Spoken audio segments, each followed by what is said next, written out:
சென்னை வியாசர்பாடியில் கலாம் சபா ஆண்டு விழா, வியாசர்பாடி வாசிக்கிறது மற்றும் வெள்ளாட்டம், வெள்ளட்டும் நூல் அறிமுகம் உள்ளிட்ட முப்பெரும் விழா நடைபெற்றது. வியாசர்பாடியில் நடைபெற்ற இவ்விழாவில் சிறப்பு விருந்தினராக ஓய்வு பெற்ற வானிலை விஞ்ஞானி ரமணன், தோல் ஏற்றுமதி குழுமத்தின் செயல் தலைவர் ரா செல்வம் மற்றும் காவல்துறை ஐஜி சாமுண்டீஸ்வரி ஆகியோர் கலந்து கொண்டு உரையாற்றினர்.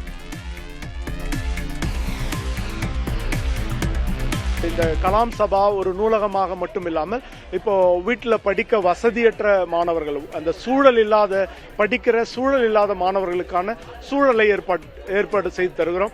தினமும் அவங்க பாட புத்தகத்தை கொண்டு வந்துடலாம். அவங்களுடைய வீட்டு பாடத்தை எல்லாம் நம்முடைய கலாம் சபால உட்கார்ந்து படிக்கலாம். தேர்வுக்கான நேரத்தில் அவங்க நள்ளிரவும் இங்க படிக்க வேண்டும் என்று விரும்பினால் அதற்கான வசதிகளும் இங்க இருக்கிறது. இந்த ஆண்டிலிருந்து போட்டித் தேர்வுக்கு மாணவர்களை நாம் தயார் செய்ய இருக்கிறோம்.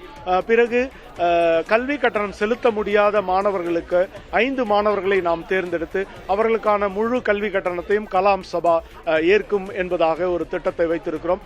இப்படி இது ஒரு சமுதாய முன்னெடுப்பாக இருக்கிறது.